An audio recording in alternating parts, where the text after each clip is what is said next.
ओम शांति। आज की कहानी इस प्रकार है। एक बालक था जो विद्यालय में पढ़ने जाता था और अपने माँ के साथ रहता था।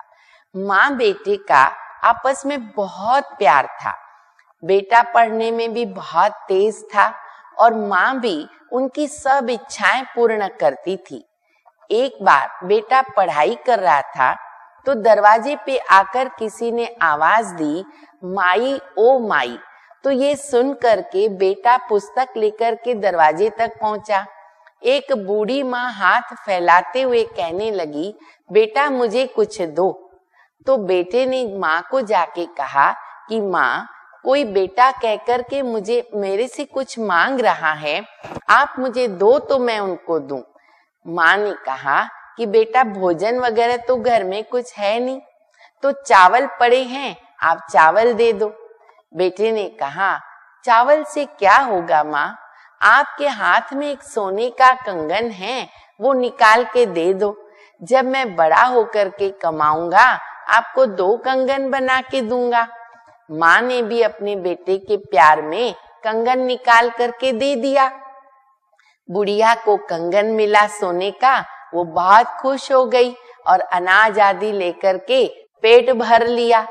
दूसरी तरफ जब बालक पढ़कर के बड़ा हुआ तो उसे अपनी माँ की आज्ञा, माँ से किया हुआ वायदा भूला नहीं। तो उसने माँ को बड़ा होकर के कहा, माँ आप अपनी हाथ का माप दो, मुझे आपको 2 कंगन बना करके देने हैं। माँ ने कहा, बेटा अभी तो मैं बूढ़ी हो गई हूँ, मेरे हाथ में कंगन शोभा भी नहीं देगा। हाँ, तुम उसके स्थान पर जो बच्चे पढ़ाई नहीं कर सकते हैं और जो रोगी जिनको दवाइयों की जरूरत है, उसके लिए आप एक विद्यालय बना दो और एक हॉस्पिटल बना दो, जहां पर वो निःशुल्क आकर के पढ़ाई करेंगे और अपनी दवाई लेंगे। बहुत अच्छा लगा बेटे को ये जवाब सुनकर। कहानी से हमें ये सीख मिलती है कि परमपिता परमात्मा जो दया के सागर हैं, करुणा के सागर हैं, हम उनके बच्चे हैं, तो हमारे में ये भी गुण जरूर होने चाहिए। हम भी ये लक्ष्य रखें कि हम सदा सबके सहयोगी बने।